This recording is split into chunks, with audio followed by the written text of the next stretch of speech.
ঢাকার আদাবরে প্রেমিকাকে বিয়ের প্রলোভনে 4 দিন আটকে রেখে ধর্ষণের পর হত্যার অভিযোগে প্রেমিক ফটোগ্রাফার নামিন আশরাফ মনি সহ 3 জনের বিরুদ্ধে মামলা করা হয়েছে। বাদীর জবানবন্দি গ্রহণ শেষে সংশ্লিষ্ট আদালতের বিচারক মোহাম্মদ মনিরুজ্জামান মামলার অভিযোগের বিষয়ে গোয়েন্দা পুলিশকে তদন্ত করে 10 সেপ্টেম্বরের মধ্যে প্রতিবেদন দাখিলের নির্দেশ দেন।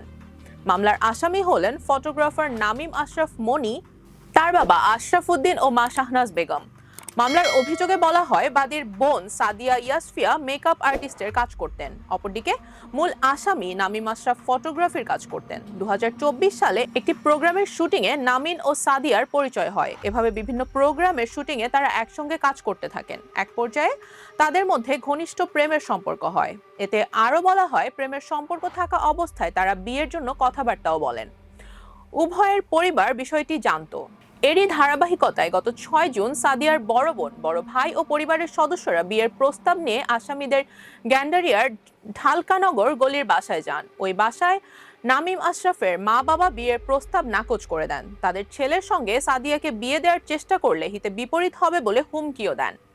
মামলার আবেদনে উল্লেখ করা হয়, গত 10 জুন রাতে নামিম ভুক্তভোগী সাদিয়াকে ডেকে নিয়ে আদাবরের শেখেরটেক 12 নম্বর রোডের একটি ভবনের 2য় তলায় তার নিজস্ব ফটো স্টুডিও ফ্ল্যাটে নিয়ে যান। কিন্তু নামিম ভুক্তভোগীকে বান্ধবীর বাসায় আছেন বলে পরিবারকে জানাতে বাধ্য করেন। এতে আরও উল্লেখ করা হয়, আসামি নামিম 10 জুন থেকে 14 জুন পর্যন্ত আদাবরের ভুক্তভোগীকে আটকে রেখে অনবরত ধর্ষণ করেন এবং 14 জুন হত্যা করেন।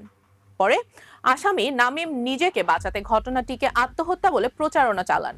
এ ঘটনায় পুলিশের সুরতহাল প্রতিবেদনে ভুক্তভোগীর শরীরের বিভিন্ন স্থানে আঘাত ও ধর্ষণের আলামত পেয়েছে বলেও জানান বাদী। এসব অভিযোগের ভিত্তিতেই আদালতে মামলাটি আমলে নিয়ে তদন্তের নির্দেশ দিয়েছেন। রুবাইয়া জান্নাত, টাইমস 24।